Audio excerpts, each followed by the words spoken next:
then item number 7.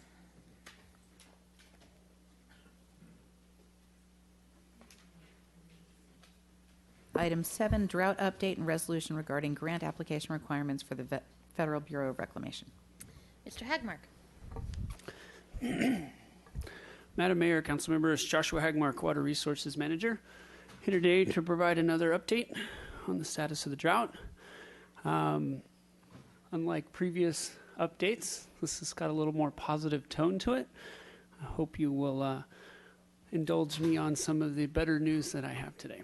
So we'll be going over demands. Demands remain strong.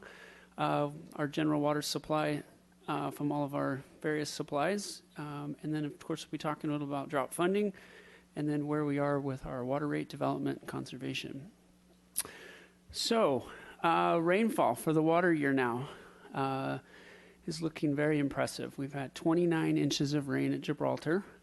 Keep in mind that an average year rainfall at Gibraltar is somewhere around 27 inches. That's what it, just as a reminder, because we've been getting 10, 11, 12 for the last couple of years. So it's difficult to remember what an average is up at Gibraltar. So this is certainly a very positive situation. So is Cachuma at 24 inches.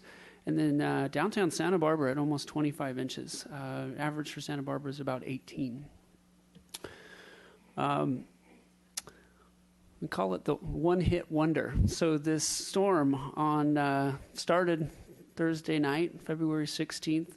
The bulk of it on February 17th is really the storm that kind of changed the entire winter. And that's, in one way, is kind of humbling and scary at the same time when we start to look at this and said, really, this year could have looked like the last 4, except for this one rain event that had our name on it. I mean, it was really targeted at Santa Barbara and Ventura County, and sure do appreciate that. But it was designated a 25-year rain event, in a 24-hour period. And, you know, as I mentioned, without this, it certainly would be a very different presentation I'd be giving right now. I think this is, just want to keep this in mind as we start to, we're going to be coming back on, you'll hear this again, March 21st to really talk about our water supply situation. But just keeping this in mind as we start to look ahead to the next 3 years, really, is this year just an outlier?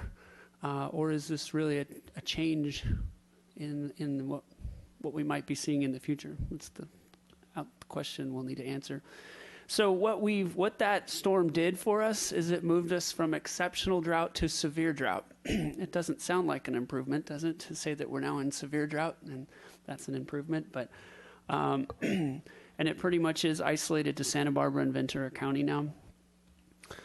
NOAA, basically looking at the last rainy month of the year, is forecasting it to be dry in Southern California, which is not bode well for, you know, the hope that we'd get some more rain. I would assume we'll have some little rainfall here, but it doesn't seem like they have any predictions for anything significant coming.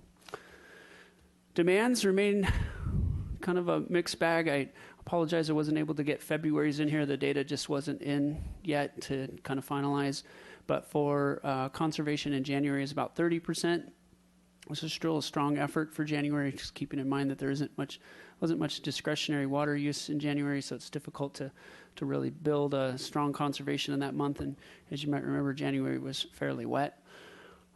This puts our 12-month running average at 36%. So our supplies, Gibraltar sitting at 100% of capacity. It is still spilling now. It did begin spilling on January 24th. We've been diverting water out of Devil's Canyon Diversion. It's a small creek just downstream of Gibraltar, and we're able to divert that into Mission Tunnel. But on March 1st, we finally got back the water quality readings we were hoping for, and all the inflows that continue to come into Gibraltar have kind of pushed out a lot of the, some of the ash and organics that we got from the Ray Fire, and so it brought it down to a water quality that we can work with. It's not great. It's still going to cost us some money to clean up that water, but it's certainly something we feel more comfortable that we can now distribute. I I think what we've learned, though, over the last few years is this idea of use it or lose it. The water in Gibraltar, given how shallow it is back there, and given the organics that we still have in the water can go go bad on it as quickly. And so wanting to utilize as much of that water as quickly as possible. And so we're trying to get that water out there. I think this idea of holding water in there for another year, I think that's an idea we're kind of changing our philosophy on, because we find that water just, what happens is it evaporates and leaves behind and concentrates those organic matter in the lake, and then gets it to a point where we can't treat it. So I think our goal here is to, while it's good, get it out of there. And then also some other good news. The Gibraltar hydroelectric plant came online last week, and we finished that work back in 2015, and unfortunately didn't have any water to run through the facility, so it's been sitting there. I do have some pictures here on the top left. This is actually the Pelton wheel. Imagine this big wheel with a bunch of spoons on it, and the water comes in and pushes this wheel around, and this is the actual generator.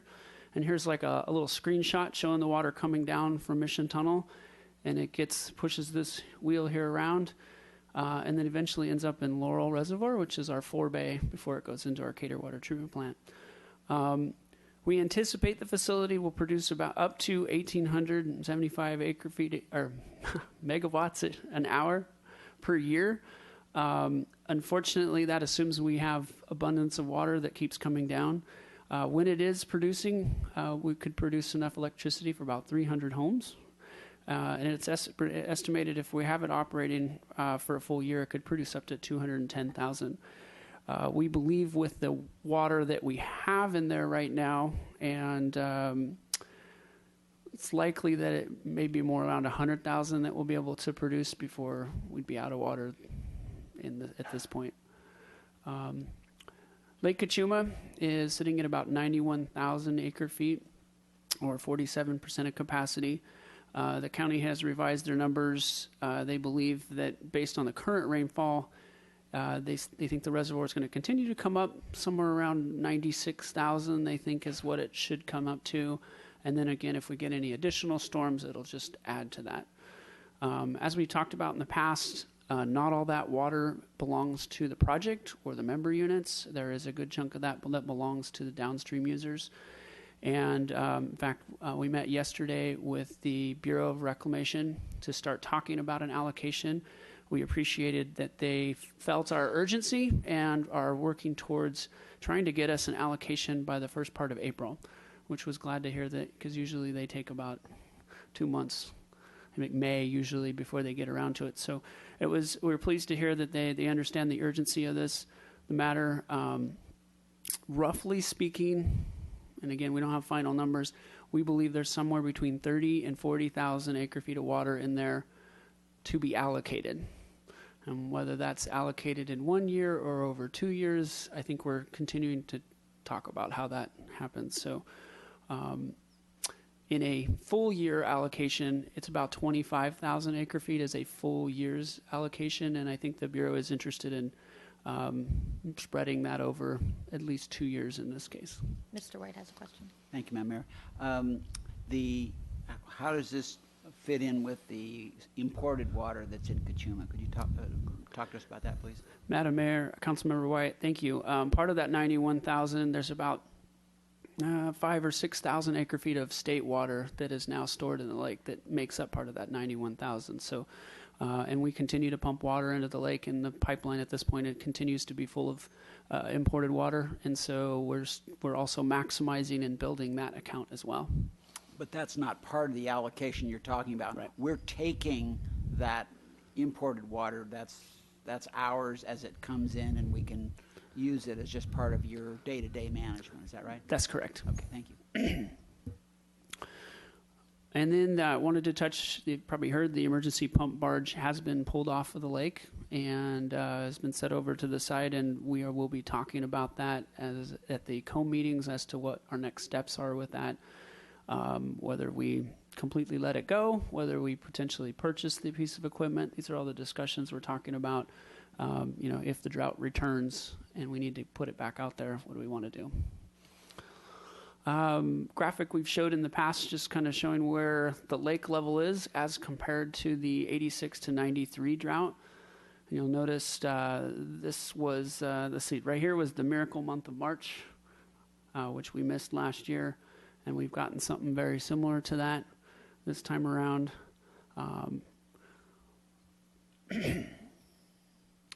Imported water, I just wanted to talk quickly. It's been a while since we've touched base, but the Orville Dam situation, I think it's helpful to point out, and this is, again, a reason why we want to continue to diversify our supplies, is there is a very complicated web that delivers our state water, and things like the Orville situation point out the vulnerabilities. You can add to that the levees in the delta that could easily, during an earthquake go, and if they do, it could be years before we're able to continue to pass state water through there. Reason why we want to continue to think about diversification. At this point, we believe that they've gotten a handle on the situation. At this point, it's just going to be a financial impact to us in future years related to our state water costs. Currently, the state water allocation remains at 60%, although we keep hearing that they are going to increase it. We believe if there's any year that you would give 100%, it would be this year. So be curious to see if they give us anything less than that. As far as stored water in San Luis, you may remember that we had some carryover water in there, about 5,000 acre feet. And I'm going to talk about that on the next slide. In the meantime, what's going on is all that water we had stored is now considered surplus water to the lake. And so it's called Article 21 water, which is free to anybody who can take it out of the lake. And so we are right now delivering what they consider this excess water in the system, which doesn't go against us. It's hard to really appreciate this water because we have lost so much water in storage. So it's kind of basically just getting a portion of our water back. But as you may recall, we were in discussions, I think last time we talked about exchanging our water with Metropolitan Water District. They would take our water out of the lake and in lieu give us, it was a 3-to-2 exchange is how it worked. There was a lot of little nuances with that agreement, which I think for the sake of time I won't go into today. But several agencies, 9, participated in CCWA. We put 4,600 acre feet into that. In the best case scenario, we think we're going to get 2,100 acre feet back out of it. And in less favorable decision, I wouldn't call it worst case, would be somewhere around 900 acre feet. Again, keeping in mind, this had no financial cost to us, and the alternative was losing it all. There were some agencies within CCWA just let their water go. So to that extent, it's, we avoided complete loss of that water. Montecito, for example, had 7,000 acre feet of water, and that, you got a disproportionate amount of water they were banking there, and they've virtually lost all that water. So that's a tough one. And then just a reminder, we do have to repay water debt. We have about 6,400 acre feet of water debt that will need to be repaid. And we are currently trying to figure out how to start paying a little bit back of that this year, if we can. Groundwater, planning to rest our groundwater basins. And I should say, as I put this slide together on Friday and I've kind of updated information, what we're finding, we have 2 groundwater basins. The Foothill Basin, we are resting those wells. All those wells have been shut down.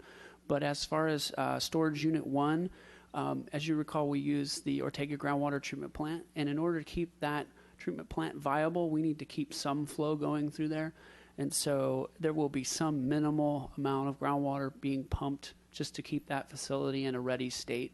We're working with a consultant right now to figure out how best to take it in and out of this standby, basically, because you have all this media, and if you just stop pumping water through it, stuff starts to grow in it, and it starts to make it complicated. But each one of our groundwater basins is basically 30% of capacity right now. We're going to put together some graphics to kind of better illustrate how much the groundwater basin has dropped. But we certainly are eager to try and rest and preserve this water. Should the drought return, we want to be able to turn those wells back on and help out. Thank you, Madam Mayor. There have been conversations during any groundwater conversation about injecting water back in. Can you describe what your thoughts are on that? Madam Mayor, Councilmember Wyatt, yes, we do have several wells in our portfolio that allow us to inject. They're called ASR wells that allow us to not only extract water but also inject water. And we had experimented a little bit with it and had some challenges, and certainly want to recover the basin as quickly as we can. I think under normal circumstances, it'll probably take 5 to 10 years to recover these basins. So when we do have surplus water, basically spilling Cachuma, we want to be able to try and turn to these wells. And the state has thrown a requirement for a permit now on these, and so we've been working on trying to at least line up all our ducks that when we need to get that permit, when we can do the injection, we'll be ready for it.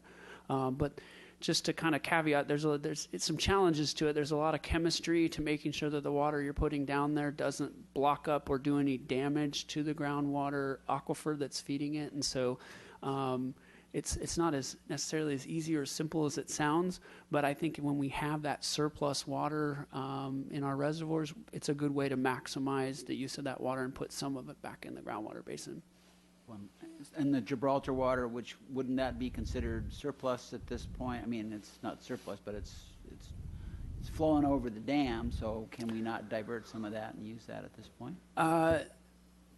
Yes, I wouldn't consider it surplus. At this point, it's spilling over, but what we're running up against is we have maximum diversions that we're allowed to take out of Gibraltar, and we're currently reading through those maximum diversions and how that exactly works. But so right now we can use all of what we can divert, but if there was a time when we had excess capacity, then we might consider putting that in the ground. Mr. Hart and then Mr. Hotchkiss. Mm-hmm. So how does that, what kind of rate can you inject water into these wells in comparison to the capacity of the groundwater? Is this a really small amount of water that is being re-injected over a very long period of time to make a difference? I have no idea of the scale of what you're talking about. Madam Mayor, Councilmember Hart, yeah, great question. Yes, it's a fraction. I want to say it's less than half of what you can pull out. So if you can pull out 200 gallons a minute, the fastest you can put the water in would be like 100 gallons a minute. So it goes in pretty slow, and keeping in mind in Foothill Basin, one of the challenges there is we're not the only pumpers. So we may be pumping water in only to help La Cumbra or some private pumper pulling water out. And that's one of the reasons we've been talking about this Groundwater Sustainability Agency and wanting to get that off the ground, where at least there will be accountability and ownership from everybody who pumps in that basin. Storage Unit 1 is a little different. We believe we're the only pumpers in that basin, and so that might be the first basin that we try and put water into, but keeping in mind that if we don't use it, that moves on down, comes out in the ocean floor. That's just has a hole in that basin. So is this something that historically has been done, or is this a new idea? It has been played around with. It's I'd say emerging, and again, it only makes sense when there's an abundance of water flowing everywhere. And so, as you recall, it doesn't happen very frequently around here that we just have an abundance of water to take and treat and then stick it back down in the ground in the hopes of using it later.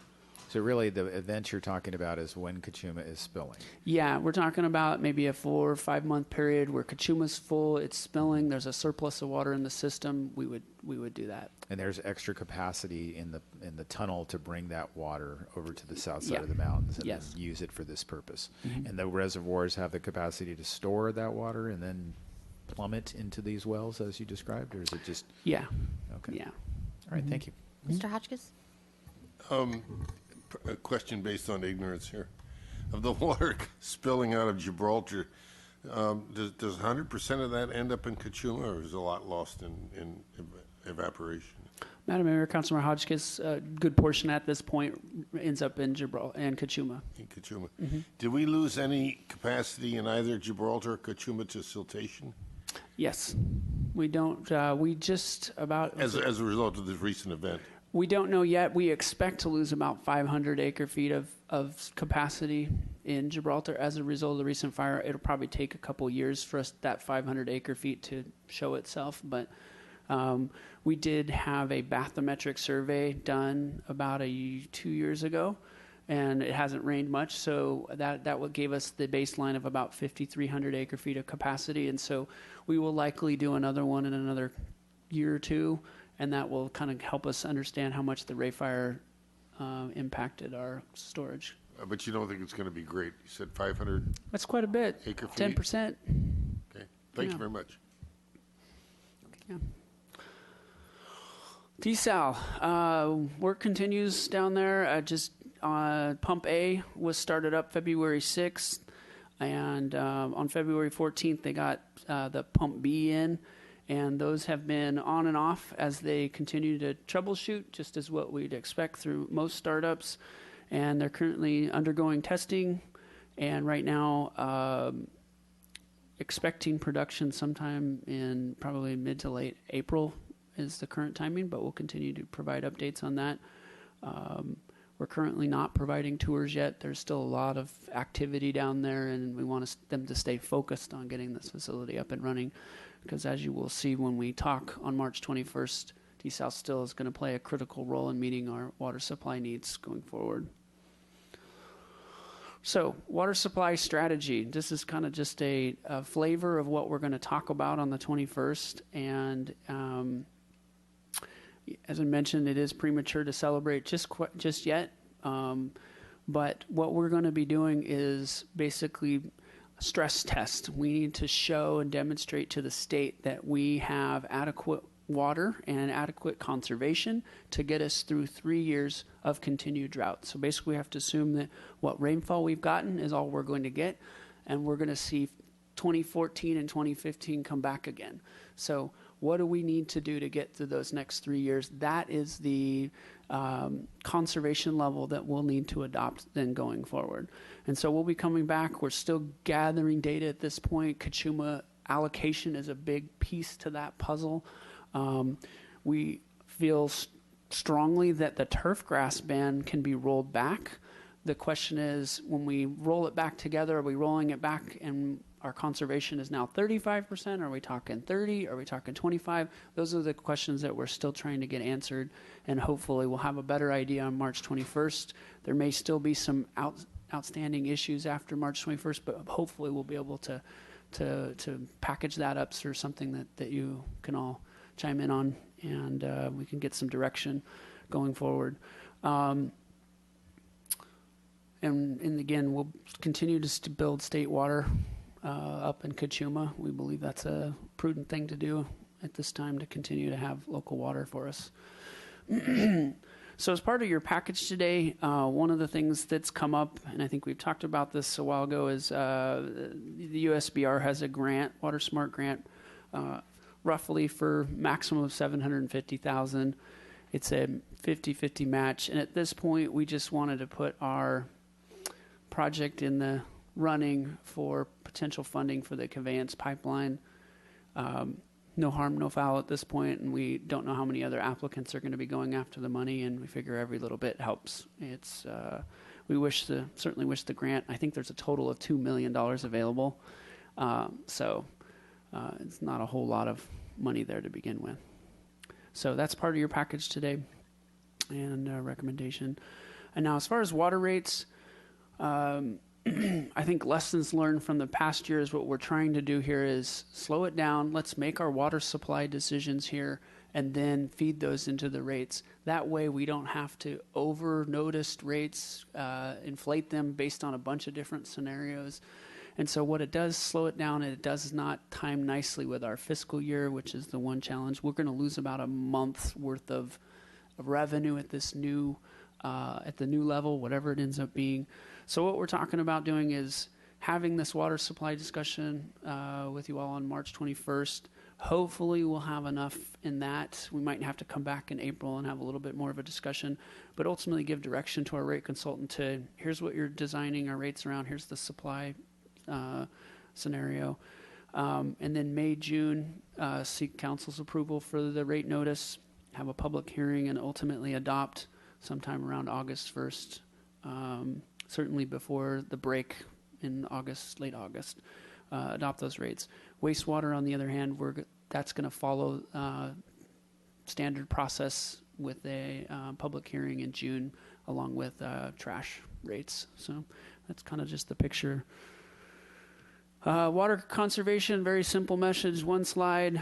At this point, turn your sprinklers off. There's plenty of moisture in the soil right now. It shouldn't need to water anything. And I think everyone, based on water conservation we're seeing, I think everyone's kind of got that message. But as it warms up, it looks like for the next 2 weeks, we're going to be potentially in the 70s. There's still quite a bit of moisture in that soil. No need to turn on the irrigation yet. And if there's any questions, I'm happy to answer them. Thank you. I don't see any speaker slips for this, so it's to the council. Mr. White?